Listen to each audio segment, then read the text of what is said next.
From Social Prosperity Partners, this is Community Catalysts.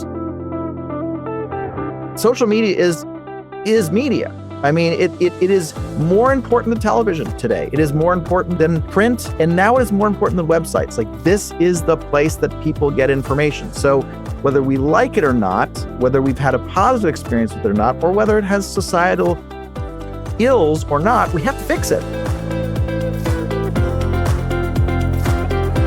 Welcome to Community Catalysts. I'm your host, Matt Lehrman. If you're serving in local leadership right now, you're navigating a public square that doesn't end when you leave the boardroom or council chamber.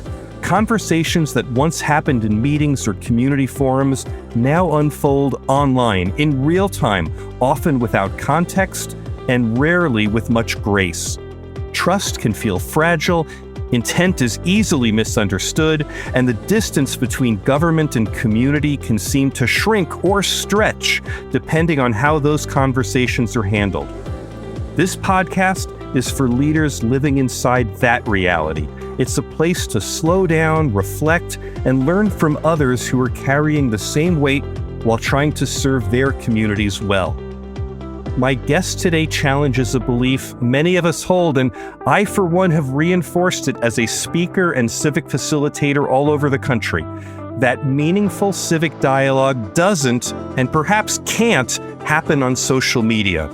It's a conclusion shaped by experience and by the frustrating, often painful stories so many civic leaders have shared from communities all across the country. But today's conversation is going to ask us to take a harder look at that assumption and consider whether it's incomplete or uninformed or outdated or just simply wrong.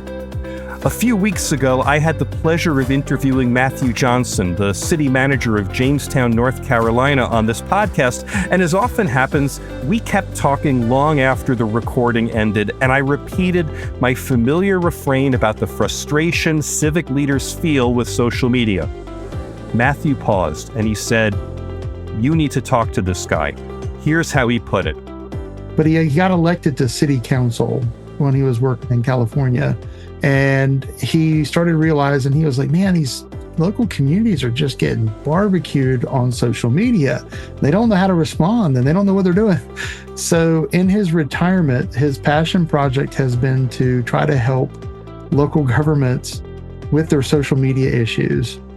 And he does not charge very much. This is just something fun for him to do. And he goes around the country meeting people and helping them. And it's really interesting. Well, that guy is Sam Toles, the founder of CiviSocial. And so here we are. Sam Toles, welcome to Community Catalysts. Oh, Matt, it is a joy to be here. I love that you are a social media hater, we'll just call it that, and you've got social in your name, social prosperity. So I think it's going to be a super interesting conversation, and I'm touched and tickled by Matt's words, Matt Johnson's words, because I wouldn't exactly put it the way he does in the sense of like, it's fun. It is fun for me, but more than that, it is a mission, and that mission ties back really to what you just said, which is if social media has changed the way that we communicate, and if there is no way to make that better, then we as a democracy, we as people who love and cherish the concept of, governance by the people, and that goes all the way down to the local level, are in a really, really bad place. And I certainly won't argue that there have been a lot of bad things.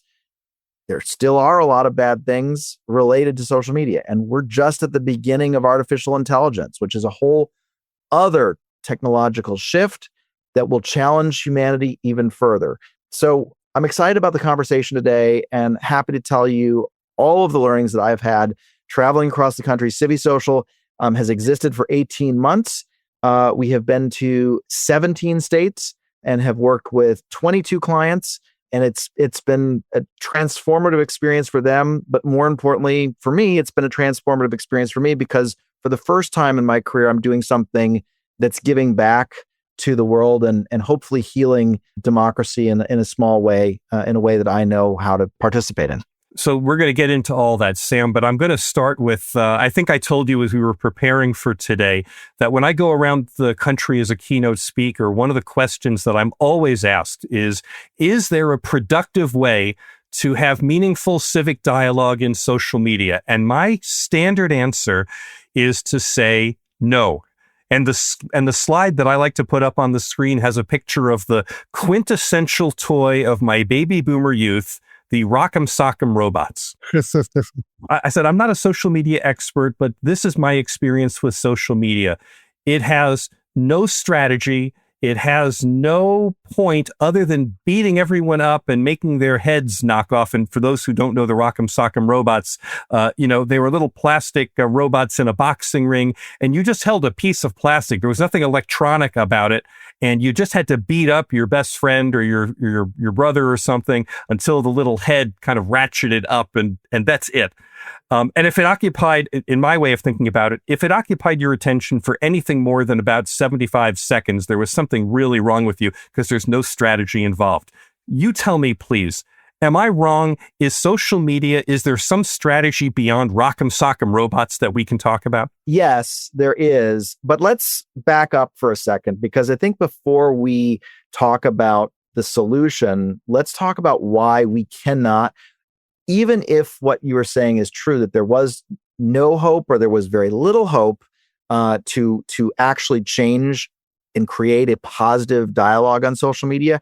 I think that the slide I'm going to show you now, and I know for your audience who are primarily listening to this, this is why we need to be thinking about social media as something that's just not going to go away, right? As something that we really, really need to pay attention to, because there's no going back. The slide that I'm showing you here shows where people get information. I will tell everyone that I will ask Sam to provide me stills of these slides that we can post in the program notes so you can see it. But go ahead, Sam, and narrate what it is that we're looking at. I'll try to narrate the slide. So this is information from Pew Research that spends a lot of time looking at how people engage with the media, right? Specifically around news, politics, government affairs, that kind of thing. That's Pew's focus, right? So when we look at this data, if you were listening to this, imagine two mountains and a canyon in between, right? On the left side, we have social media mountain. And in social media mountain, basically, when we look at the age cohorts of 18 to 24, 25 to 34, 35 to 44, and 45 to 54, what we see is among that age group, this is the primary place that they consume news. When we look at the valley, the bottom, basically the flat part between the mountains, that's print. The most consumed amount, with the most amount of print as a primary source of news is in the 55 plus age range, which is not surprising, but only 4% of that age group say that print is their primary place that they get news and information. And then, of course, the other mountain, which is a smaller mountain, is TV news. And the only age group that use television news as their primary source of news and information is 55 plus, right? Even among 45 to 54, there's a significant gap between where people are getting their information, and it is primarily on social media. I also hear local governments all the time talking about, we need to fix our website, or we need to create an app. We need to get off social media and tell them this information. If they could only find the information on the website, if they could only find the information on the app. Well, that was true maybe in 2015, when websites and apps were 38% of where people found news and information, and only 21% back in 2015 were looking at social media. That is completely inverted. Now, social media is the place that people go for news and information, 44% to 22% on apps. I have to interrupt you because I have to make sure that what you're showing is pretty dense, and there were a lot of numbers that you just threw out.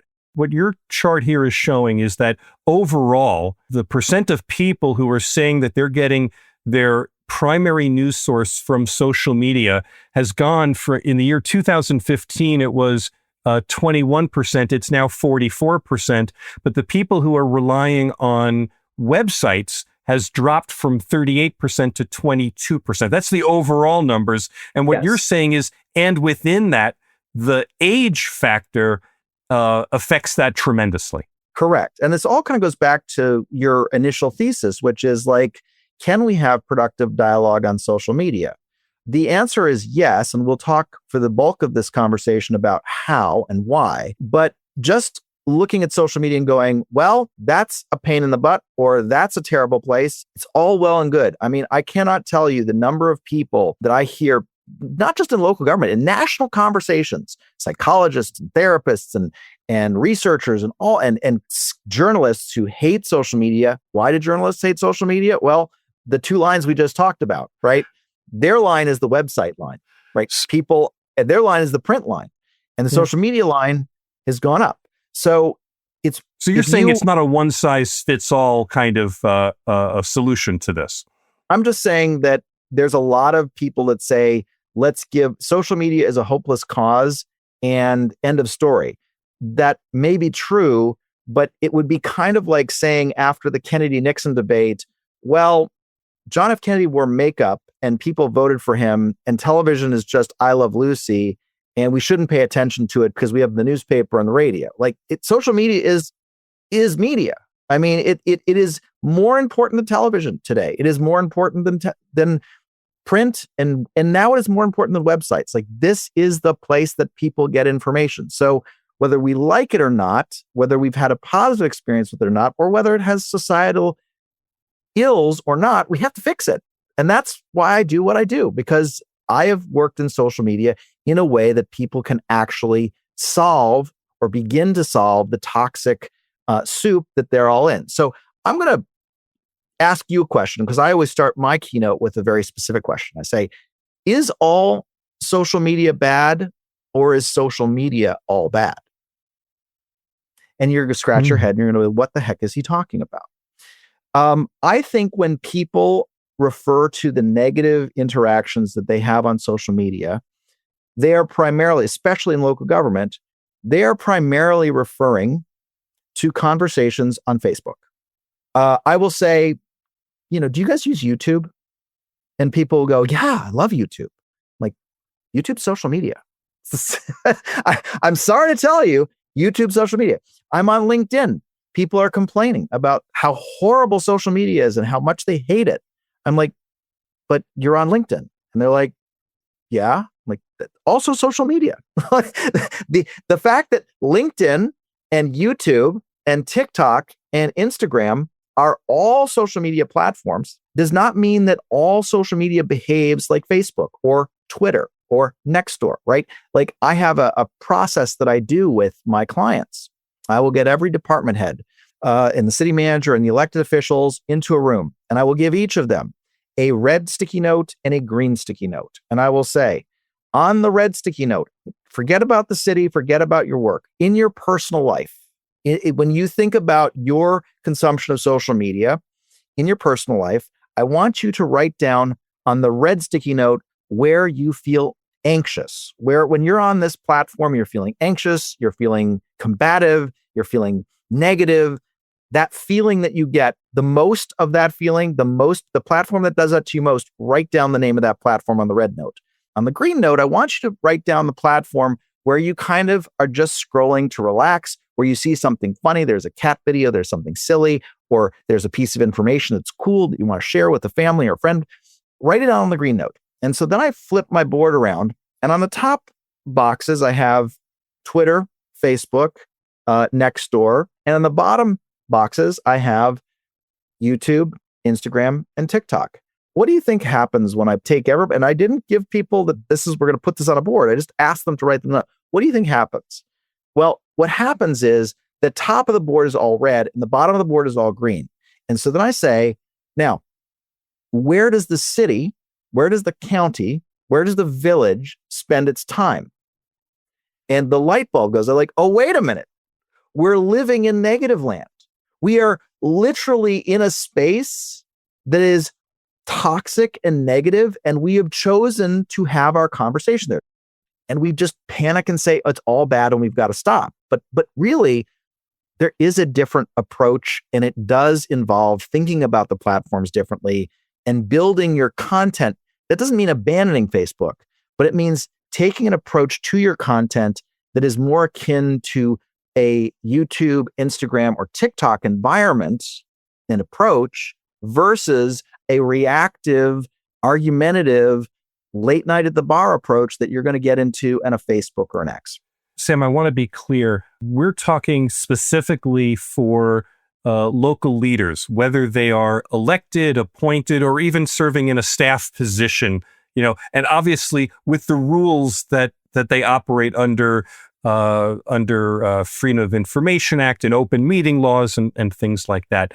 Are you saying that we can categorically say that there are certain platforms that we should think of as toxic, negative kinds of spaces, and that there are some that we can categorically think of as positive, uplifting spaces? And if so, can you specify again for me which are which?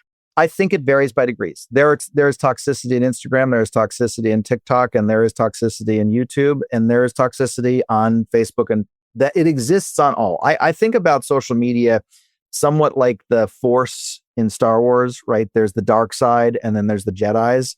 The Jedis are a smaller band. They're they got their lightsabers and they got a ragtag group, but using the same force that exists, they can win. It just takes a little bit more. And so there is negativity on all of the platforms. I find that when we look at the data and the research, there is hyper negativity and primarily negativity on the older platforms. And I can tell you why that is. I'll explain in a second. And there's a lot less of it on the new platforms. Now, when I sort of say social media 1.0, which is my term for Facebook and Twitter, and social media 2.0, which is my term for TikTok and Instagram. YouTube is interesting because it was invented in 1.0, but it behaves more like a television network. Frankly, it's sort of transcended traditional social, and a lot of the consumption is now happening on television. So we'll put YouTube to the side. But thinking about like Facebook and Twitter versus their more modern counterparts, Instagram, TikTok, and to a lesser degree, Snapchat. And where does Nextdoor go? Nextdoor, again, was invented after the older platforms, but it's architected the way that the old platforms are built. So it's built on old 1.0. So I'd put Nextdoor in the 1.0 category, and I'll explain what the difference is. The thing that happened before Instagram came to be, before TikTok came to be, was this thing. Well, this thing. This phone that you're holding. A mobile phone that I just held to my screen. It changed the way that we think about engaging because Facebook and Twitter were built for a keyboard. And so you hear a lot about the algorithm. What is the algorithm? The algorithm is the mechanism that sorts content into, there's millions and billions of pieces of content. There's millions and billions of people, navigating the site. Like when I ran Vimeo, we had 250 million people that would come to the platform every single month. We had probably about 8 to 10 million pieces of content that were uploaded to the platform every single month. The algorithm's job is simply to say, with all this content and all these people, who gets to see what and why, right? It has to sort. It has to think about the sorting mechanism. On Facebook and Twitter, the way that the algorithm is built is by cohort. And when we think about cohorts, this is just basically groups of individuals that have similar interests and thoughts. Well, those cohorts, the biggest of the two are the red team and the blue team, right? And I'm not talking about the Bills and the Patriots. I'm talking about our Republican and Democratic or right and left aligned politics. So the accident of the algorithm was we need to find groups to serve content that is like-minded to them. And the way that we signal to those groups what content goes where is through, on the older platforms, comments are the primary driver of algorithmic relevance, meaning the more comments a post gets, the more valuable the algorithm sees it and the more it gets pushed up. So there's almost an incentive behavior to get into an argument because, if you comment on a post and say, that was lovely, thank you for sharing that, doesn't particularly get a lot more comments, or it sort of ends the conversation, which means the algorithm says, okay, that was a nice piece of content, but certainly not, oh, wait a minute, there's like a firestorm over here. Lots of comments means up, up, up, up, up it goes. And so right. You're saying outrage is more magnetic. Outrage just generates more engagement in a comment-driven environment. So now mentally think about your behavior for those of you who use Instagram and or TikTok. When you scroll, you're just scanning. You stop on something, you watch. It's delightful. It's a delightful thing that you like. What's the first thing that you do? It is not to comment.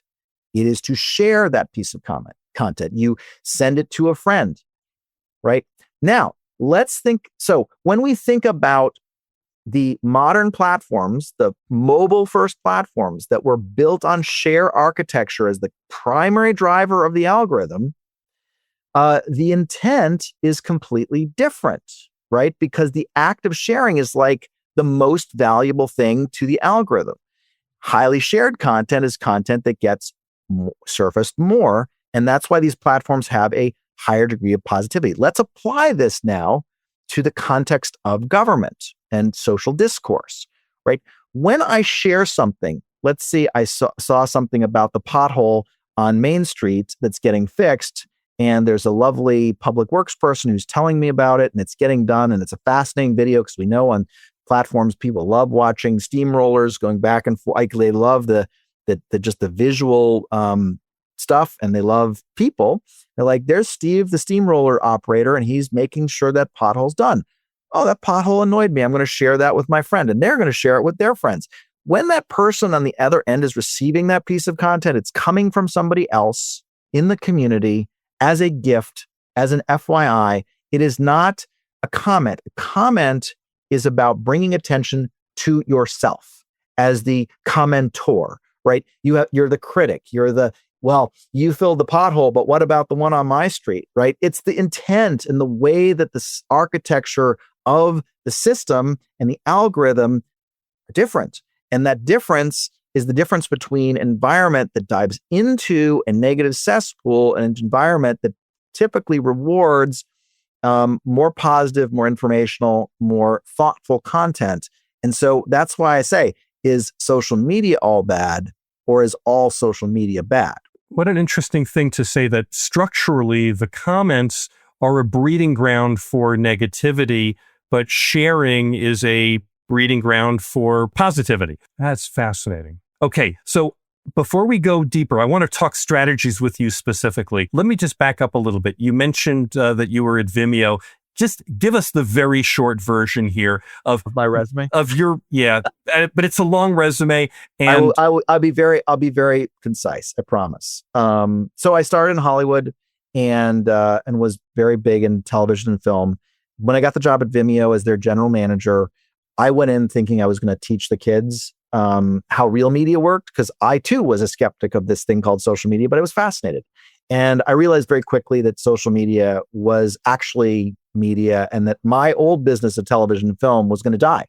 So I became obsessed with social media and literally pivoted my career to become that expert. I ran Bleacher Report, which is the world's largest sports social media programming platform. When I got to Bleacher Report, we were a .com newsletter, news site, newsroom with social media. I pivoted the company and said, we're going to become a social media company for news and information. And we leaned into Instagram and then TikTok to build that force, which very, very well worked out very well. I've also worked I ran MGM Studios, digital and new platforms, connecting fan groups to things like Rocky and Stargate and Bond.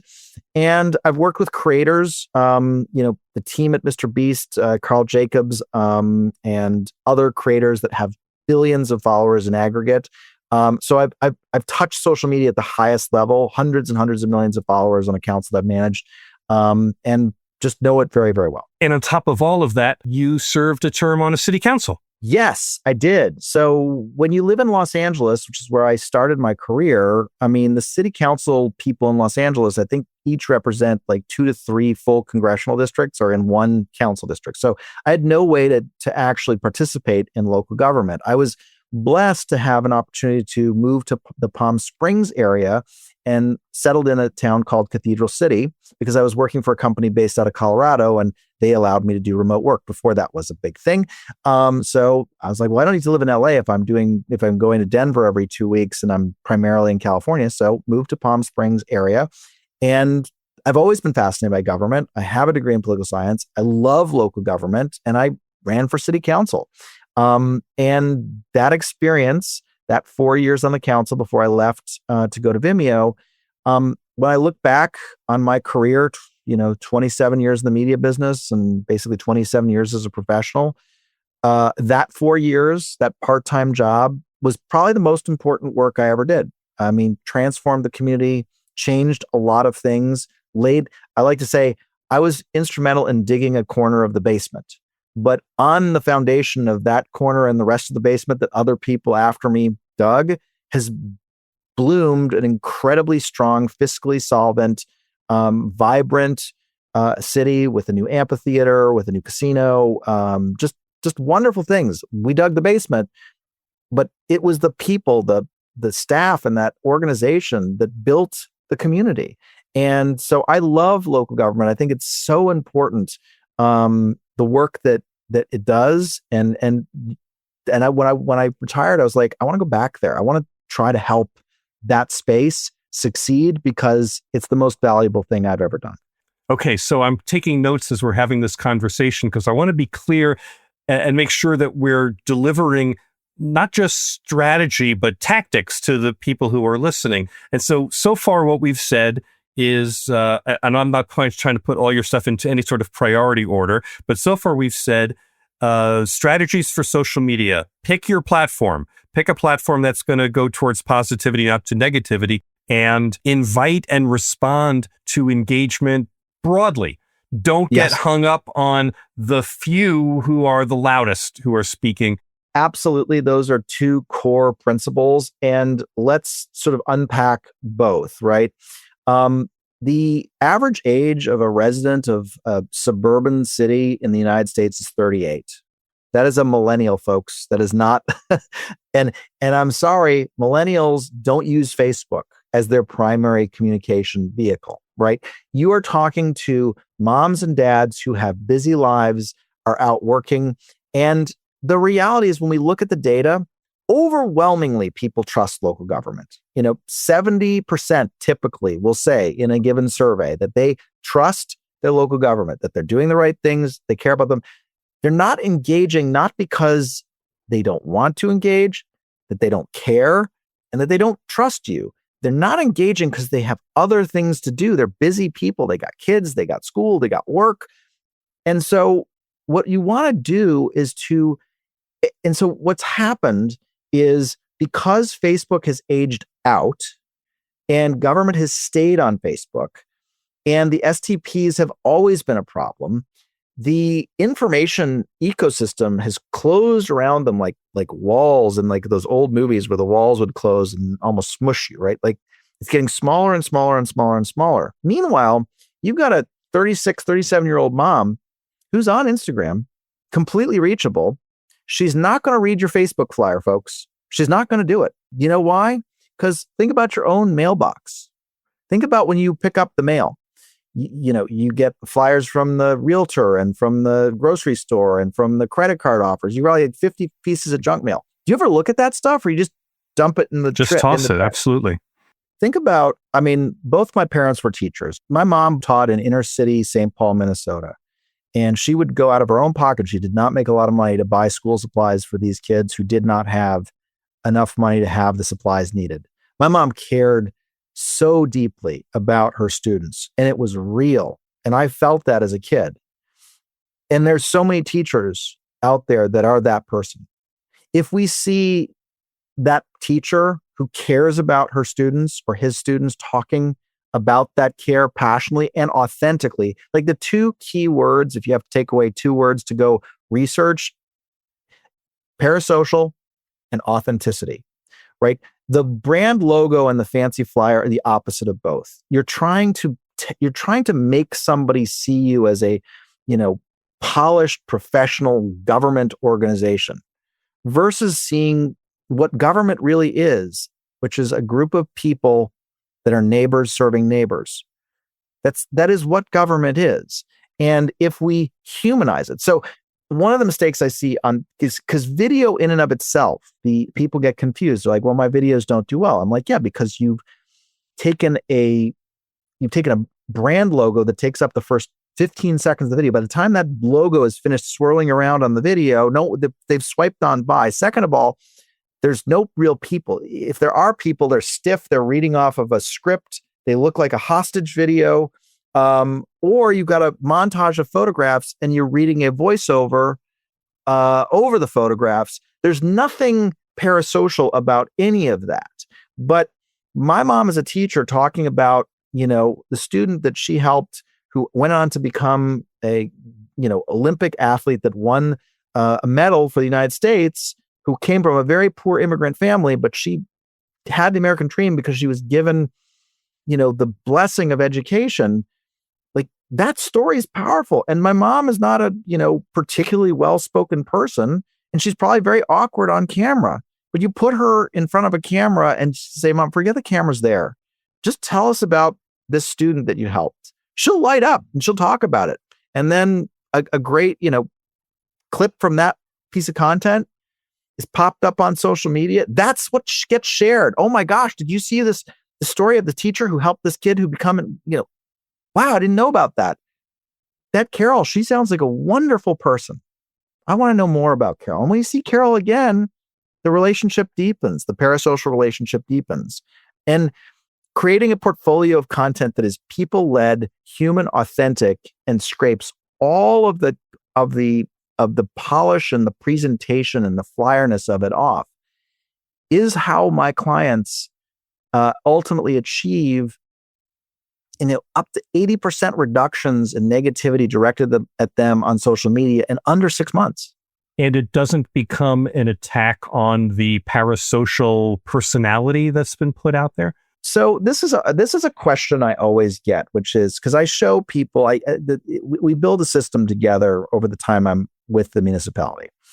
And I show videos from communities all over the country, some of which are my clients. When I started, there were no clients, so I had to show other cities, like, people do this well. It's a small group of them, but they do it well. And I show them examples. And inevitably, a question will come up because some of it is humor. Some of it's, I think, for the stuff that's kind of sweet and heartfelt, they're like, yeah, we could do that. But then I'll show a funny video that's on a TikTok trend or something that's clever, and the whole room laughs. And then somebody puts their hand up. And the person who puts their hand up will say, oh, if we put that on social, they'll just say we're screwing around and get back to work.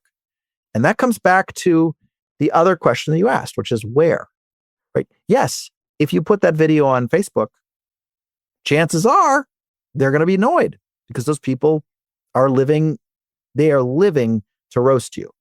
But on TikTok and on Instagram, that's just how the content is, right? So they're like, oh, cool, that trend. And my government's hip. They got into that trend. Cool. I'm a 30-something mom. It's relevant to me. It's relevant to how I live my life. You're speaking my language. You're relatable. Government is becoming something that I understand, right? That is the key. It's not something that you can buy a book, even though I have a book and it sort of talks about this philosophy. You're not going to become a social media expert by reading a book or punching something into ChatGPT. You actually just have to start doing it. And the thing that I do for organizations, I'm like, that's scary. Let me build a system, because I'm not a content creator. I've worked with some of the best, but what I build are the systems. Bleacher Report was a system. The 20-somethings that ran our accounts were the geniuses. I just put the framework in place and the structure to let the geniuses do the things that they do, also to protect the company, because, you let a 20-something or a late teen-something post something outside of context, and now a $100 million company is in a big heap of trouble, especially one that relies on advertisers for your living, right? So that protection mechanism also has to be built into the system, but the system has to be flexible enough to allow for this kind of content to flourish and grow. And when it does, a miracle happens that that lack of dialogue and conversation that you talked about being the problem with social media actually becomes, in a lot of cases, the favorite thing that people do in their day-to-day as government employees. Sam, say the name of the book, and I promise I will put a link in the program notes so people can find it.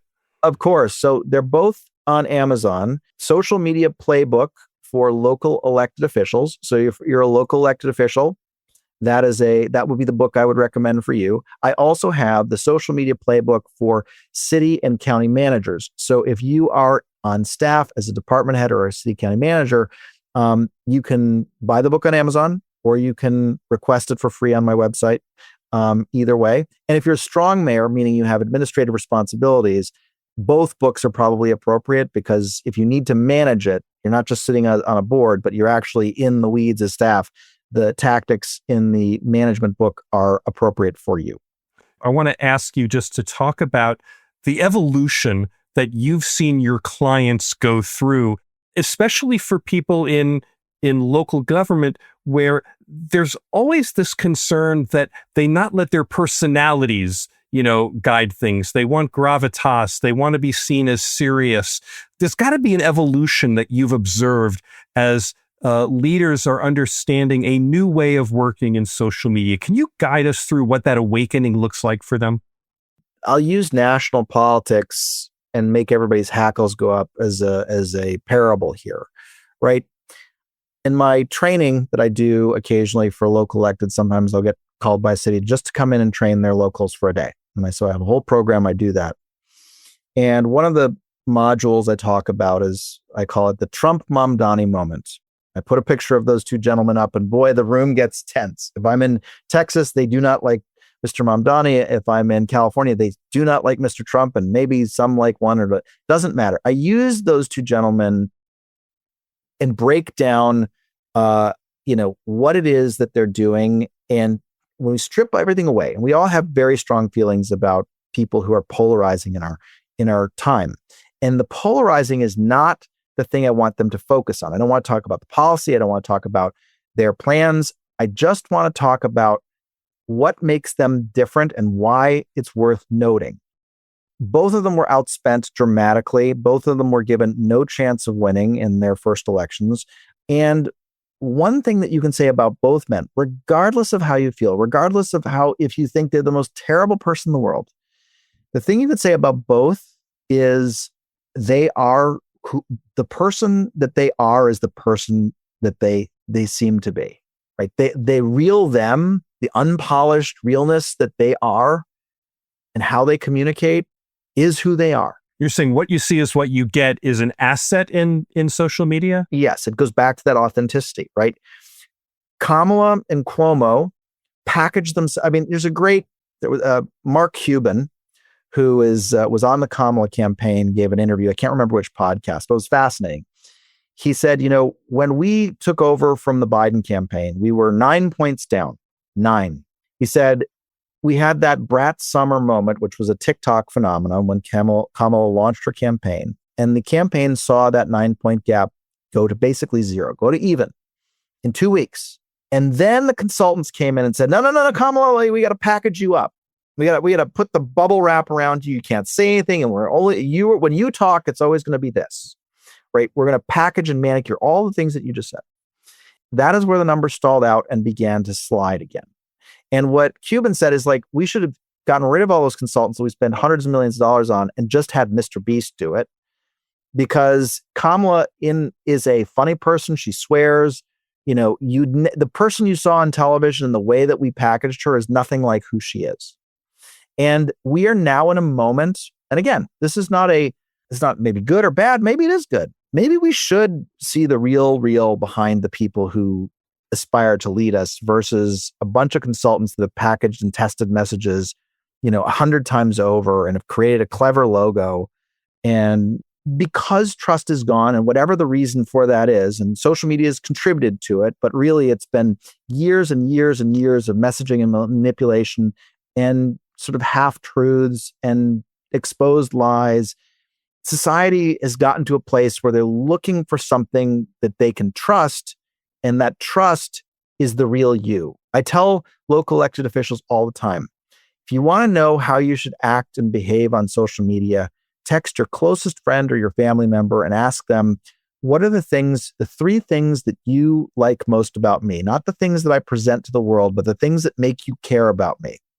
And those are the things that you are going to use when you communicate to others. Your wicked sense of humor, your devotion, your faith. These are all things that consultants in the olden times would have said, oh, you can't have a sense of humor. People might take it the wrong way. Or you can't be overtly a Christian because some people don't like that. You got to be neutral. Or you can't be, a family person because some people don't have families.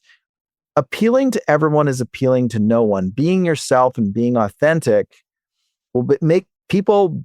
A lot of people don't like Trump, but a lot of those people voted for him. A lot of people don't like Mamdani, but a lot of those people voted for him because they felt like, yeah, I may not agree with everything, but I know that I'm not being, I know that this person is who they say they are because it's very obvious. They're very authentic. And that's the difference of how we communicate in 2026. Is there an example that you can share of a transformation, someplace where having gained some insight and knowledge here that they can point to it and say, wow, this is a vivid example of what's possible when people understand how to use this in the right way? I absolutely do have something that I'm happy to share because it was made public from one of my clients. And it is this lovely statistic, which Amanda Mack over in Harrisburg, South Dakota, shared with me. We brought Sam Toles back into town, and here are the results. Facebook views up 58%, follows up 70%, content interactions up 309%, link clicks 304%, Instagram reach is 605% up, visits are over 1,000% up, followers up over 1,000%.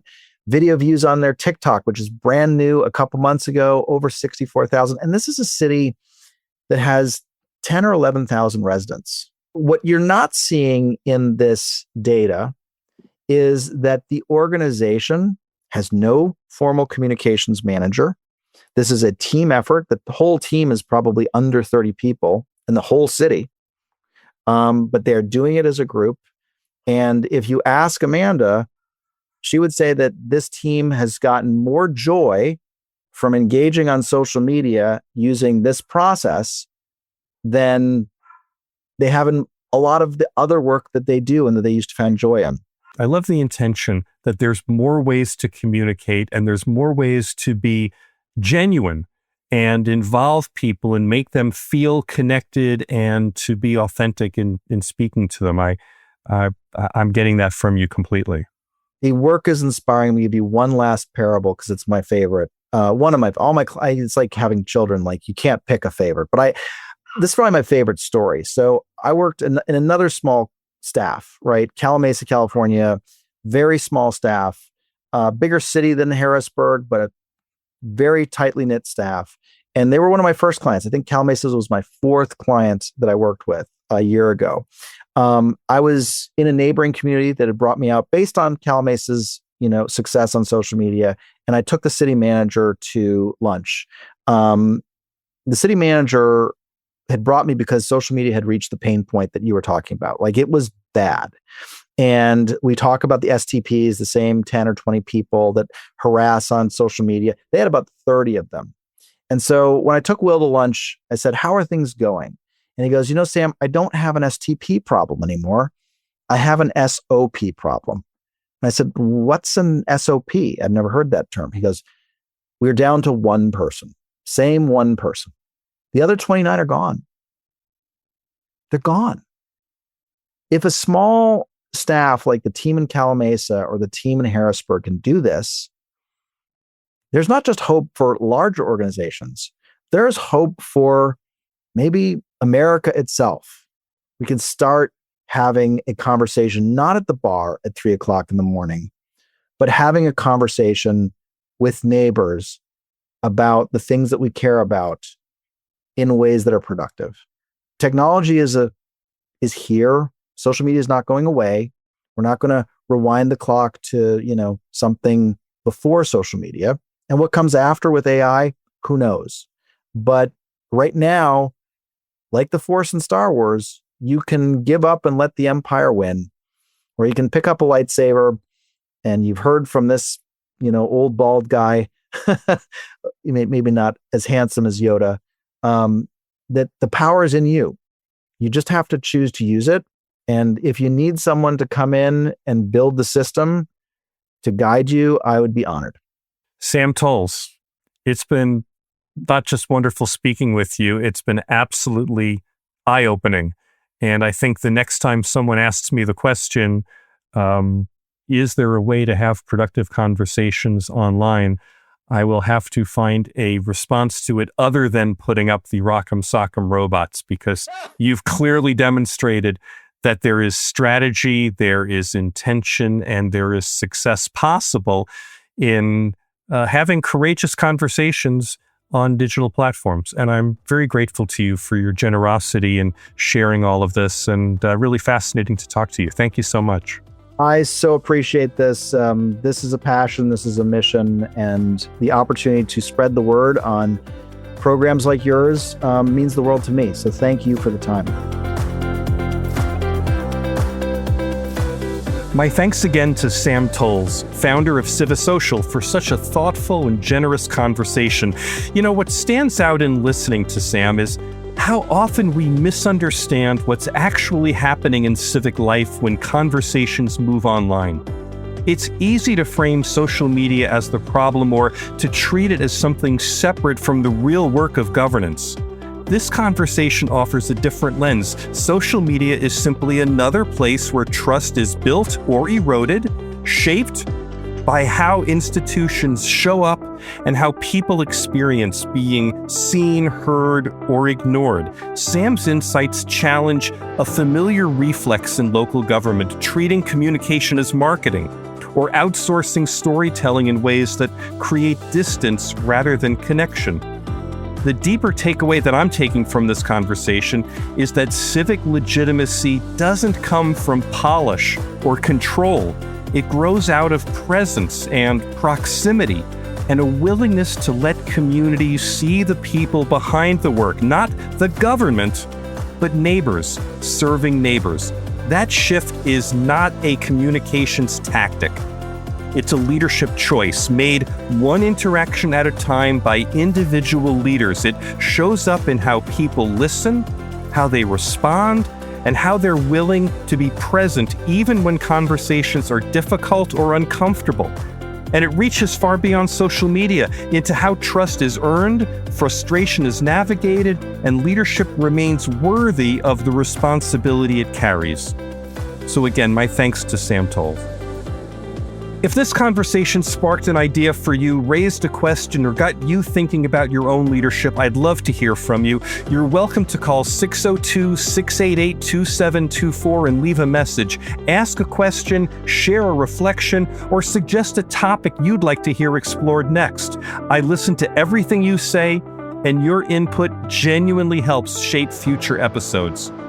And if you believe, as I do, that democracy runs on dialogue, that our form of government depends on people talking with one another, especially when it's difficult, I invite you to continue the conversation with me on Substack. My column there is called Democracy Runs on Dialogue, and you'll find a direct link in the program notes. And lastly, if you'd be open to sharing some of the hard-earned lessons from your own leadership journey, I invite you to apply to be a guest. You'll find the podcast guest link in the show notes. Your story may help another leader see their own work more clearly as they serve their community. Community Catalysts is edited by Nick Living the Dream Tantillo. Our executive producer is John Little. I'm Matt Lehrman of Social Prosperity Partners. Thanks for listening. We'll be back soon with another Community Catalyst.